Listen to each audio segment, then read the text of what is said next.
I would like to start with this webinar. A warm welcome to all of you from around the globe. Although warm might not be the right term to use to welcome you all, but of course it's a warm from the heart and not warm from the warm weather that we all like, of course, after the third month in a row, which is going to be the highest on record.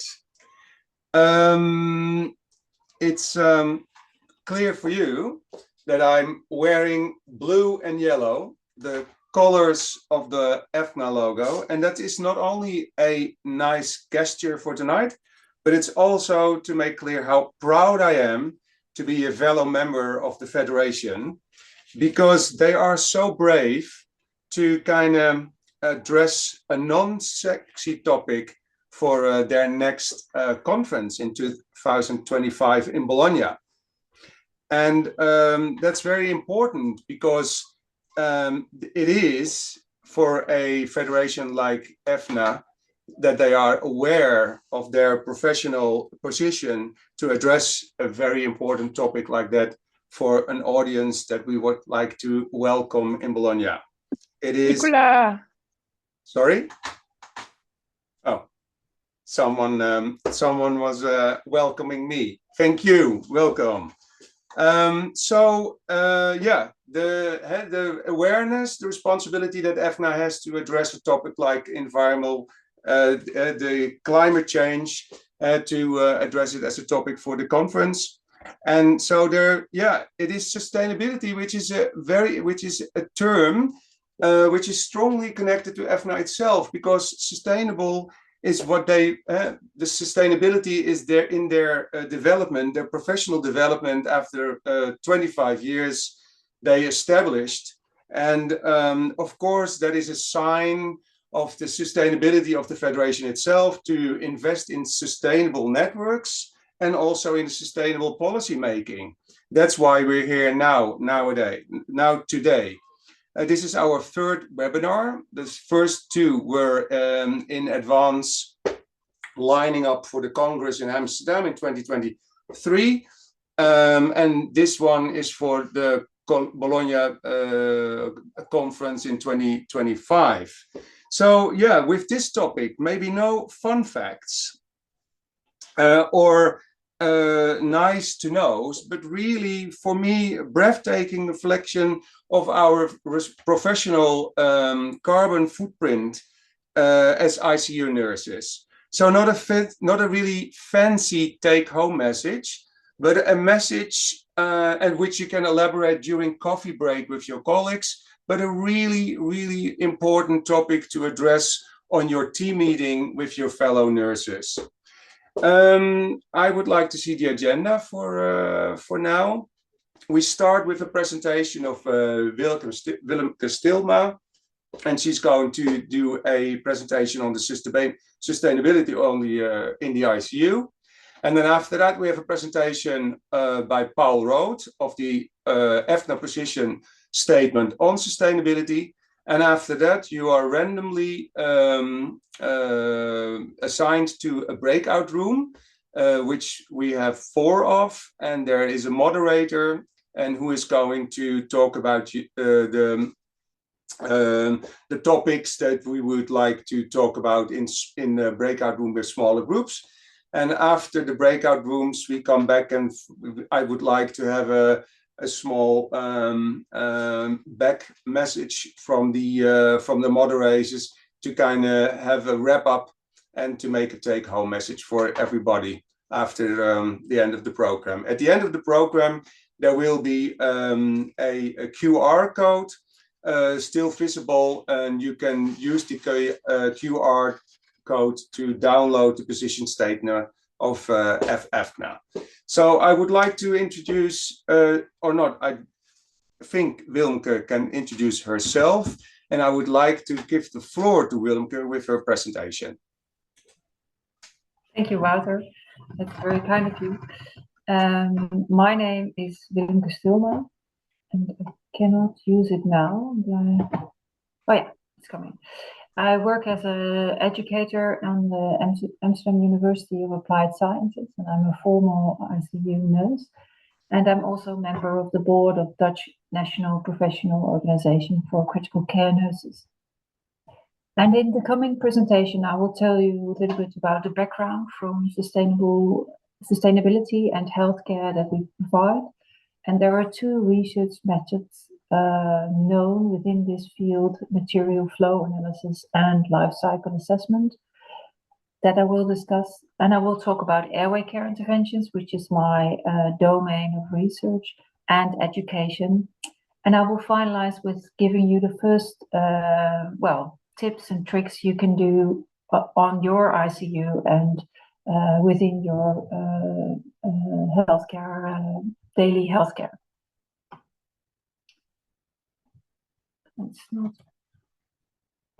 sorry. Yeah. The climate crisis is, currently going on. We see increasing temperatures, which lead to flooding and heat waves, scarcity of food, and an increase of respiratory diseases and mental stress. And this will also have effect on the human health and the care that we provide. So the climate crisis is also a healthcare crisis, since there will be more and more people asking for healthcare or are in need of healthcare. But as healthcare professionals, we also contribute to this climate crisis, since more than 4% of the global carbon emissions is developed by, it's moving by itself, I don't know. Yeah, since more than 4% of the global carbon emissions is provided by us as healthcare professionals, and Western countries are even responsible for higher percentages. For example, in the USA, it's almost 9%. And as you can see, the NHS in England made an overview of where these carbon footprint is what is the origin of this carbon footprint.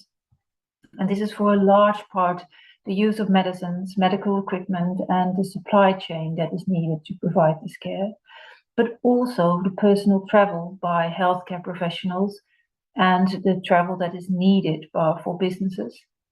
And as you can see, the use of anesthetic gases and the building of energy is also part of the total carbon emissions.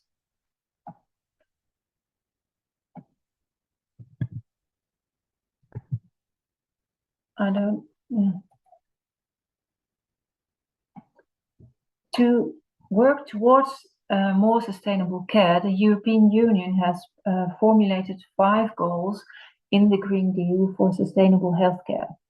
So the first one is to promote health and to raise awareness and understanding on the climate crisis. And I'm not doing anything, but it is moving. To raise awareness and understanding about climate crisis and what impact is on healthcare. But it also formulated more or less hard goals to say we want a 55% reduction in carbon emissions in 2030 and provide climate neutral care in 2050. And this is also provided by a reduction of use in raw materials for 50% and to maximize circularity in 2050. And the last goal, not least, is to reduce our environmental harm by the medication we are given.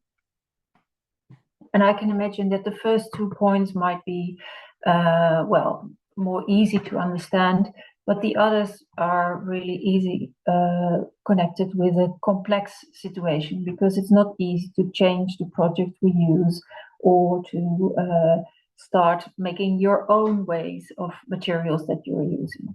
But circularity is something that can be reached in different ways.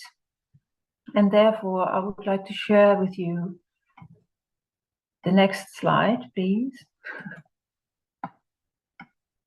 And there are several strategies towards circularity. So on top is to refuse using something, or to rethink or reduce the use of materials. And these strategies are far more effective than, for example, the strategies at the lower part of the table, like recycle or recovery. So you have to realize that if the higher you are in this overview, the less impact you have with the product you use or the care you provide.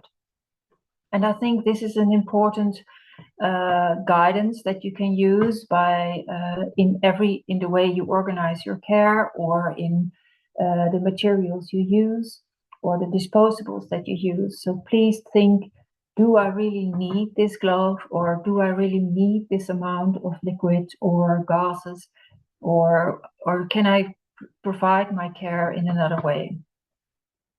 And the middle part of this overview is that you extend the lifespan of projects or its parts. So it's reuse or repair, or well, that's another way of reducing your circular impact. So one of the ways to do research on sustainability is to do a material flow analysis, in which you make a systematic analysis of all the materials that you use, and to see what the incidence and the impact is of those materials. And this will facilitate choices and maybe give guidance to new projects that can be performed within your ICU. And Nicole Hunveld in Rotterdam, she did, together with her colleagues, provided a material flow analysis of an ICU. During 1 year, they addressed or they checked all the materials and disposables used for their patient groups. And as you see here, a large part is the use of water for medicine or for cleaning, but also the disposables more in the lower part is a large contribution to the materials that are being used. And they also made an overview what this is per day. So in this study, it was shown that in a Dutch ICU, every day, this is what we use. And especially the gloves are, well, extremely high number. And we realized that it's not always used for things that are really needed. So this is something we are working on now, to see how nurses can reduce the use of gloves. But also other disposables like gauzes or intravenous liquids, syringes and absorbing mats. These are all materials that we as nurses easily grab for the care we provide, and are of course also needed, but sometimes maybe we can be more restrictive in the use we have. So this study showed that these are the hotspots in the ICU, and there is now research being done to see how we can reduce the use. And for example, studies are being done for the maintenance of intravenous lines. Some protocols say you have to be renewed every 24 hours. These are already being extended to 72 hours, and studies are being done to keep these lines for 1 week. So these are changes that can really have impact on the sustainability of our care. But then part of our care is also that we provide care to ventilated patients. And this is where my research field is focusing on, that these patients have an impaired cough because of muscle weakness, sedation, and the presence of an endotracheal tube. And therefore we provide airway care interventions. And this could be an intervention like humidification or nebulization therapy, artificial cough, and endotracheal suctioning. I think we all know it and we recognize it. And in some ICUs, these are performed every day or several times a day. In some ICUs, they are performed less frequently. But all these interventions come with the use of disposables. And I think it's important, and that's also what I like to do now, to see how we can make this more sustainable. And we made a start with a study to see what the impact is of endotracheal suctioning. So this is what we know from other studies, frequently applied about 8 to 70 times a day. And two systems are frequently used. One is the open suctioning that you can see here on the picture. And the other one is the closed suctioning system that can be maintained for 3 days in the same patient. And we wanted to know what would be the most sustainable choice. And therefore, we performed a life cycle assessment, which is a specific analysis based on several indicators. And you use software to make the whole analysis. And it gives an overview of the impact of a specific project on the resources that are used, the water, the land that's used, and the carbon footprint of that product, or you can also make it larger for a whole process of care. And you do this by counting the materials, weighting the materials, what kind of material is it, how is it transported to the hospital, is there specific information of the producer, and when there is no specific information from the producer, then database mean values are being used. And we did this together with a specialist from the Radboud University, and this kind of research is now being more frequently performed in related to healthcare. So we found that a closed suctioning system is, well, having a higher footprint, but if you use an open system, which you see on the right side, more than 6 times, then the closed suctioning system is already more sustainable. So, of course, the closed system is a little bit more expensive, but here you can see that when you use the open suctioning system more frequently, and it also reduces the amount of nursing time, it is more sustainable to use the closed system. So now we are having our protocols changed, that when there is prolonged mechanical ventilation, the closed suctioning system is being connected. And well, this could be something to discuss within your team and to see whether it is possible to adjust your protocols or your purchasing policy, what options there are there. And then from another aspect, I'm also working on the education of nurses. It is important that we raise awareness. This is also part of one of the goals for the Green Deal, and that we train future professionals to think about the way they provide care and how they can do this in a more sustainable way. Then there are 2 things I would like to share with you. One is about the Greener Collective, which I will talk about more.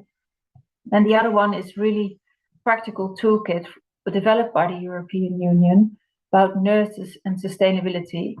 And it really, if you are, you can easily become a member, and then they can share with you all the slides and information to discuss this topic with your colleagues. So the Greener Collective this was published in 2022. And it is an call to action on how to implement planetary health within your education curriculum. So it is actually more like a plan, do, check, act, but then in a different way. So it's how you inspire your students, your teachers, your management, and your institution, and create knowledge on the topic. And then you start implementing and you consolidate. So this is an ongoing cycle, and you will see that, well, the topic of sustainability of healthcare is developing in a fast way. So more and more knowledge is coming, and this is an ongoing process. And within our Amsterdam University of Applied Sciences, we are now starting with the creating of awareness on sustainability in year 1 our students will have to do several projects or homework during their work in the clinical work. And we added knowledge on the diseases and sustainability of care in the climate crisis, and also how you can organize your care connected to these strategies for circularity. And this is now being built up. We also work together with other faculties like technical engineers and other nursing faculties within the Netherlands. And from a very practical perspective, we reuse our materials within the lessons for technical skills. So then I come to my last part of my presentation, which is what can you actually do? I think it's important that you gain knowledge and you discuss this topic with your colleagues. I hope this presentation will, and this evening, this webinar, will give you first tools to do so or ideas to do that. And it's important to search actively for new information on this topic. Discuss and check possibilities within your own department, and the website sustainablehospital.org can really provide practical information for you. And as last but not least, you could consider to join or to start a green team. So what is a green team? A green team is a group of green-hearted professionals, and they start with action. So they try to reduce waste.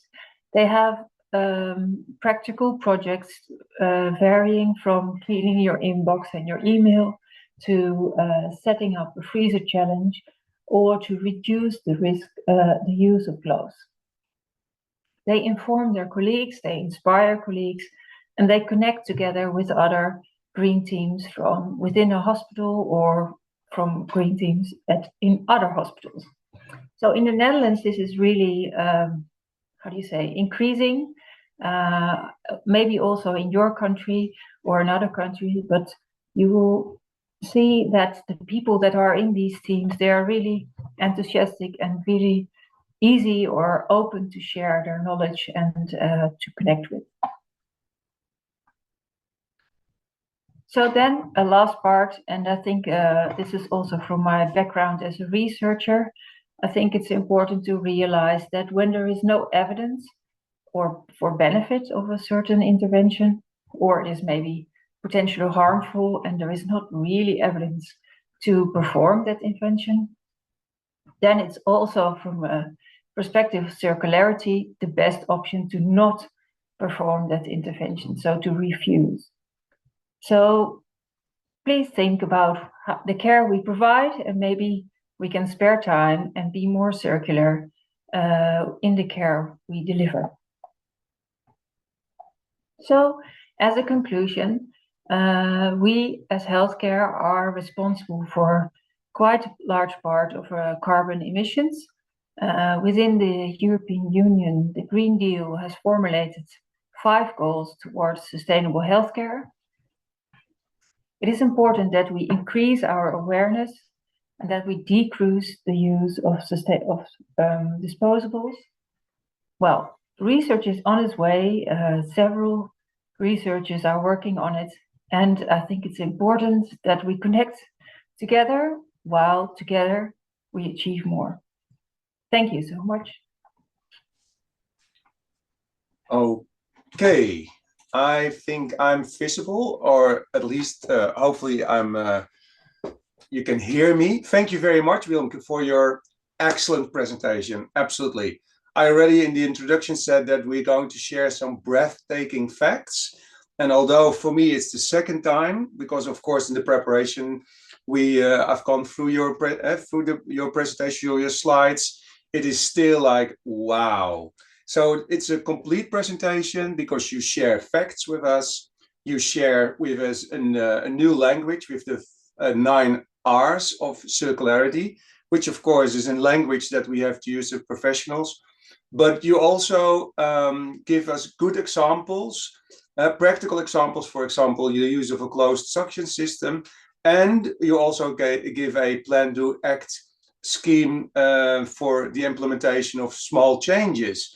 And that is, of course, going to be our biggest challenge, because we nurses are well known of our, let's say, behavior. This is the way we always do it.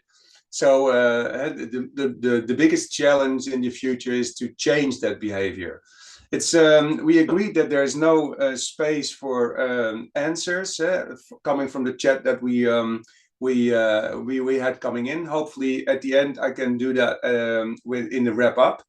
So I would like to continue. Thank you very much, Wilmke. Really, I'm looking forward to see more. So welcome, Paul, with your presentation on the EfCCNa position statement of sustainability. The floor is yours. Thank you, Wouter. I hope I'm well hearable for everybody. Good evening, everybody. My name is Paul Rood. I'm a former ICU nurse and currently working as a senior researcher, also from the Netherlands. And I will talk you through the sustainability statement that we have drafted on the why, and also give you some practical issues.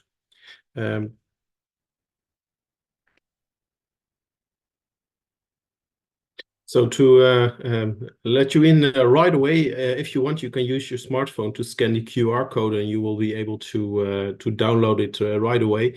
And we will show this slide later on also. So it's not a problem if you can do it right now. But this is the position statement that we just published a few days ago that we wanted to share with you. And I will tell you some more about why we did this and what's its use for your practice. So a little bit of addition to what Wilmke has already said. We all know that the Earth climate is changing due to excessive carbon dioxide emissions, and that we as health professionals have a large role also in this. What's good to realize is that we from Europe are among the US and China among the largest emitters.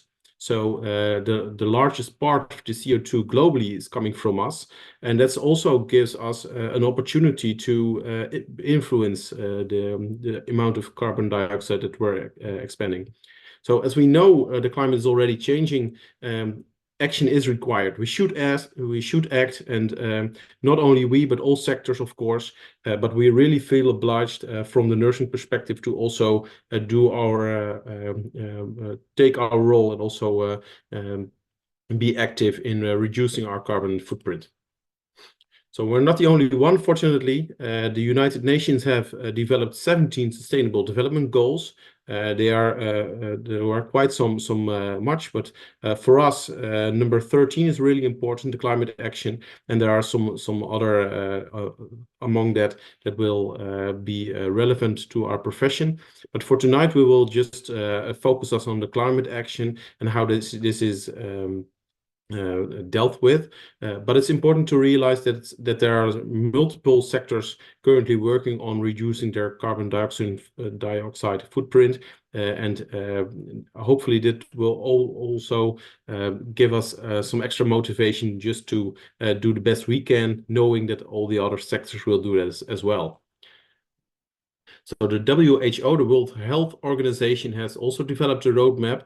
That's more of a strategic document, but that's really helpful for those of you who are also into management roles. So if you want, you can look it up and also use it for backing up the plans that you have on a more strategic level. And Wilmke has already also lighted the 5 sustainable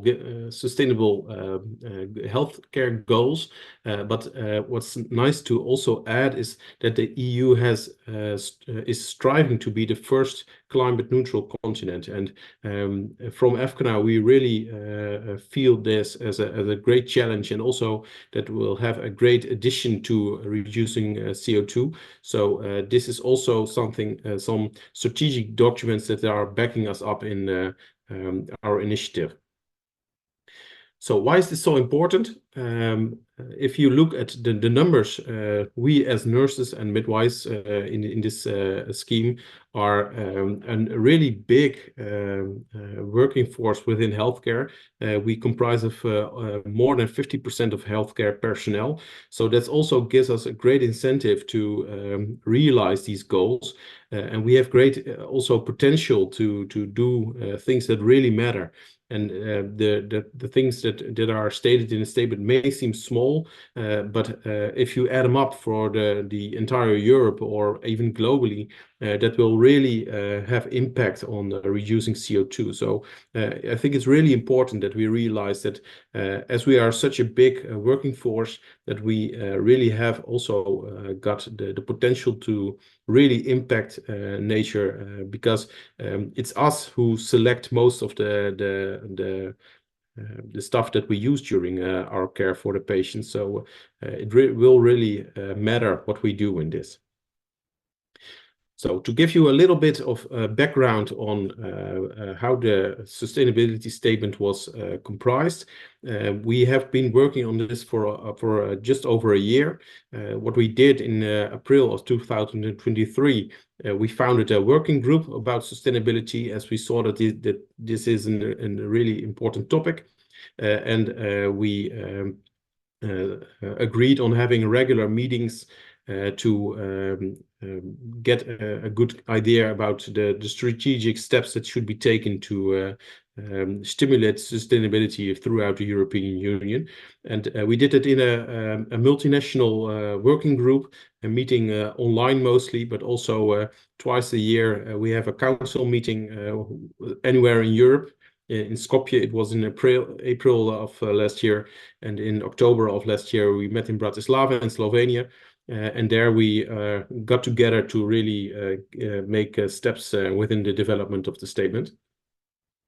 What we did was that we reviewed literature. So everything we could find about being sustainable in the ICU and also a more broad was brought together and discussed. And was put together to a presentation to all council members, which we asked to vote on the statement on sustainability. And almost all EfCCNa members have agreed on the statement to put it out.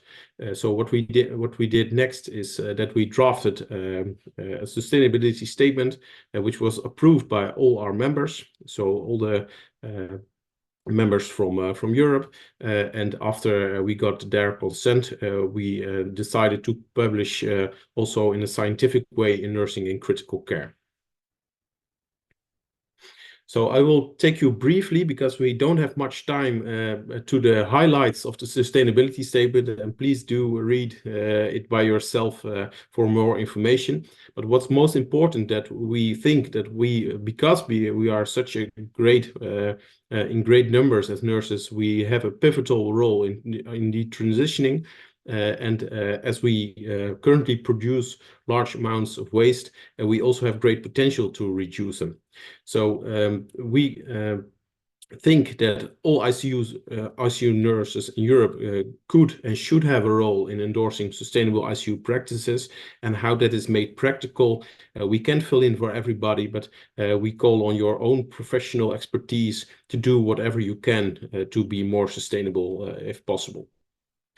So one of the most striking ways to do so, also from literature, is the formation of green teams, which are multidisciplinary groups, which can collect good examples by the statement or broader, perhaps, which they can then translate to their own context, and also in consideration of the context, because it really depends on where in Europe you are, what's possible and what's not. So we also understand that and want to give way for that, but it really helps if local colleagues are motivated and inspired, so you can spread the word to your colleagues. So furthermore, Willeke already said something about the education, so I will be short as the time is progressing quite quickly. But we think that it's important to put it in the curricula, but also in the updating education curriculums of the already sitting professionals. And we see this position statement mostly as a first step. So we think that it's important that we also publish this statement as a backup for all of you, also which you can also use in the reference of your protocols. And we from EfCCNa want to contribute as much as we can by informing you guys and also supporting in great new practices and sharing best practices that are also shared with us. So if you have any, please do share them with us, and we will make sure that they will be spread out among Europe. And our goal with the statement is to maximally sustain ICUs, and we feel really committed to maintaining wherever possible and improving the quality of safety of care, because durability is a value, but also we do still value quality and continuity of care and the safety of our patients. So we really feel it's important that that's also considered when choosing for sustainability statements. So we will share the QR code at the end of the presentation again. So if you want, you can scan it now, so you can use it also for a little bit of inspiration during the breakout rooms. But please be aware that if you don't get it in, that it's no problem, and we'll share it later on. So in short, we really need you, because all our colleagues need to help be more sustainable in the ICU, and we really want to ask and invite you also to be active in making a more sustainable EU and ICU practice. So to just give a little suggestions and best practices that we have already gathered from throughout Europe. This is an example from the Netherlands, where I'm from. One of our UMCs is doing life cycle assessments, which Willemke also just commented on, and they just are going to count whatever is used and make them into graphs, as you can see on the right hand side. So that will give you information on where the biggest CO2 gains can be gathered. And what I found interesting to see is also the employee transportation is being quite a big contribution. And in some countries it's possible to get alternative ways to get to your work. In other countries it may be not, but then you can maybe select other things to get more sustainable. We got also from Croatia some great examples of recycling, of reducing, and these are really easy steps to take, which you can do by yourself or by your team, and I think that's really inspiring to see what they've already done. We hope that on the last bullet that there's not currently a plan to make the departments more green, that will change in the coming future. And that's also something that we got out from the Czech Republic, where they are also doing questionnaires to get really insights on what is helping to become more sustainable. And the employee transportation that I just mentioned is here something that they got informed in, just to get an idea what would be feasible also to reduce the transportation. And what they also are already doing in the Czech Republic is doing material flow analyses and life cycle assessments, as Willemke has also presented just now. So I'm going to give the words back to Wouter, and we'll progress to the breakout rooms, because we want to invite you also to become active and help your colleagues to get inspired. So I'm going to give the word back to Wouter. Thank you. Thank you very much, Paul. Thanks for your presentation, also including a lot of information. There was already a question if the presentations of Willemke and yours are available after the webinar. That is something that might be answered after the wrap-up. I would like to randomly assess you to one of the breakout rooms. You are in room 1, 2, 3, or 4, and that is correlated with the questions you see here. There's a moderator, so I wish you a nice time together with a good outcome. 12 minutes from now.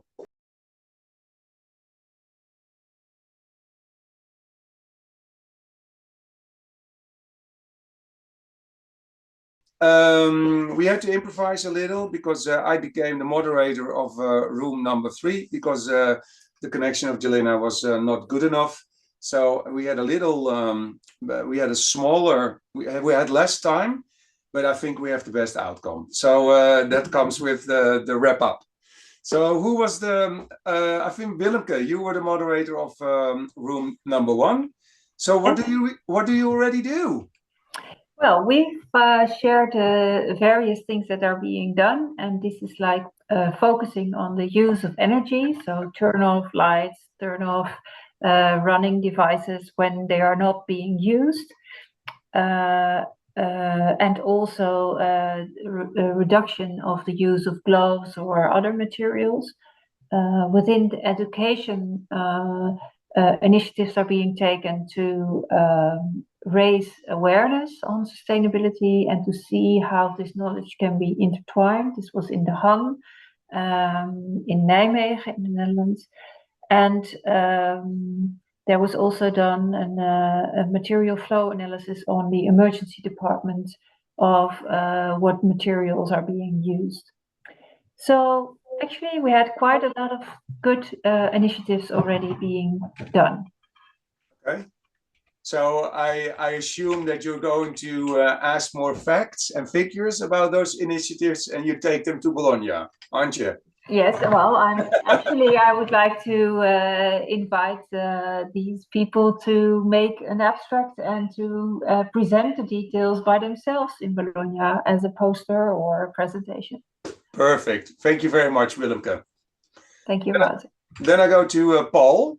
What Yes. would you ideally be doing, Paul, you and your team? Yeah, we had a nice discussion with a limited number of people. What we quickly concluded is that it's quite difficult. So ideally, you would be getting a team of people that will help you becoming more green.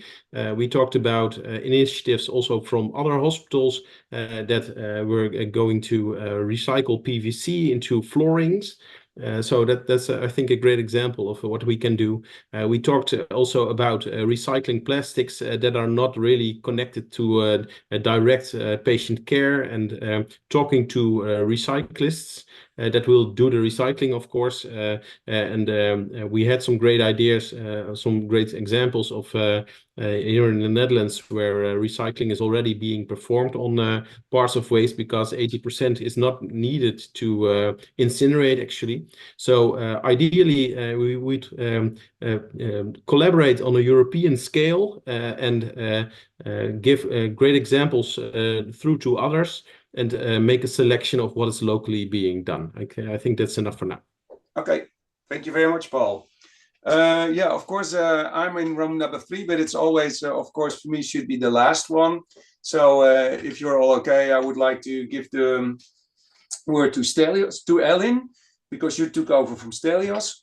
Ellen, what's the outcome of your discussion in room number 4? We were in room number 4, but I was told at first that it was in group 1, so we just discussed what we already do. Well, then we have, bring it on. Bring it on. And it's quite a few things you've discussed already. Some places you do things to get people to work connected to transportation.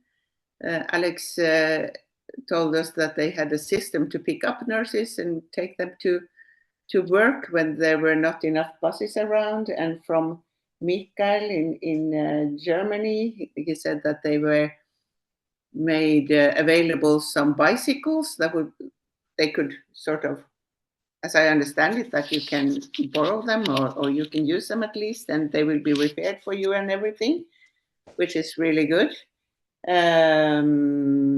Birgitte in Denmark said that leftovers from the kitchens in the hospitals are transported away and are used to make biogas, which was new. Haven't heard this from anybody else. Okay. Mm-hmm. A lot of people are using closed suctioning systems. And Dragica from Slovenia told us that they pretty much separate all waste, really a lot. So they have come a long, long way compared to many other other ICUs or in the countries and cities. So I think it was really interesting to hear what people are doing. So that the last one was coming from someone from Austria, you said, Elin? No, from Ljubljana in Slovenia. Oh, okay, right, all right. Because there are, of course, countries in Europe who have a long, long history of, organize their garbage, which, of course, Austria is one of them. So I can imagine that from nurses from Austria, it is more in their DNA to kind of think of how they can reduce waste.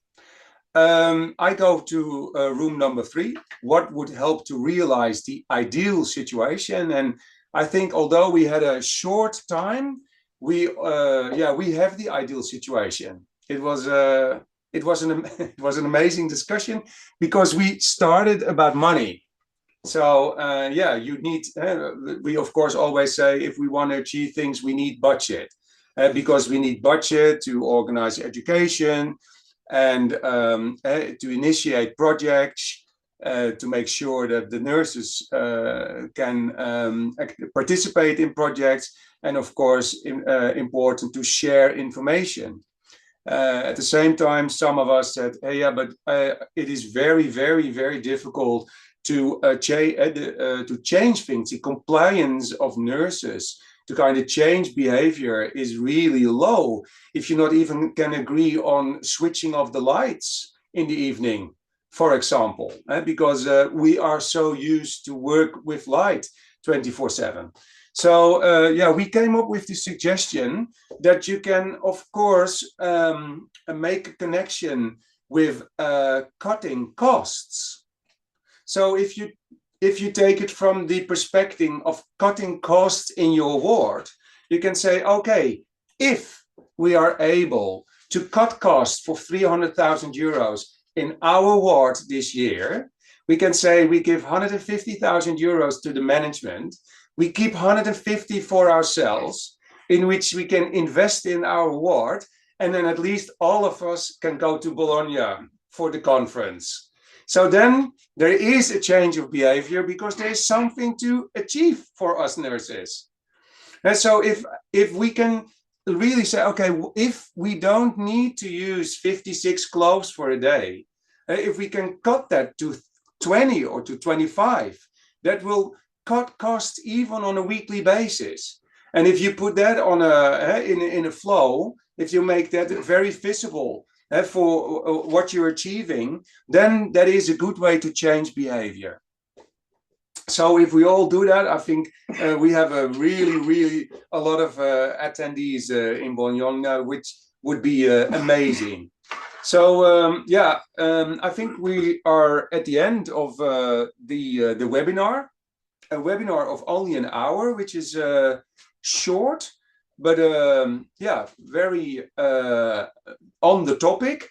We are going to do at least another one, lining up for the conference in Bologna, and maybe 2, whatever. I really like doing this. I am happy with the fact that we had 40 nurses, colleagues from all around the world attending this webinar. I would like to wish you a good evening.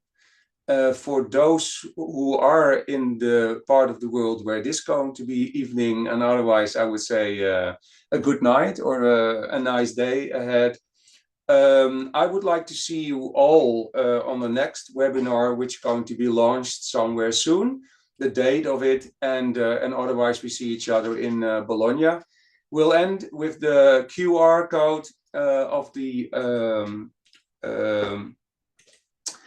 position statement of EfCCNa, which might be the base of your take home message, and in this case take a workspace message, where I hope that you are not only going to talk about this topic and elaborate, at the coffee break with some colleagues, but that you really are as brave as EfCCNa and say, this is something that we have to do, and we address it on a team meeting.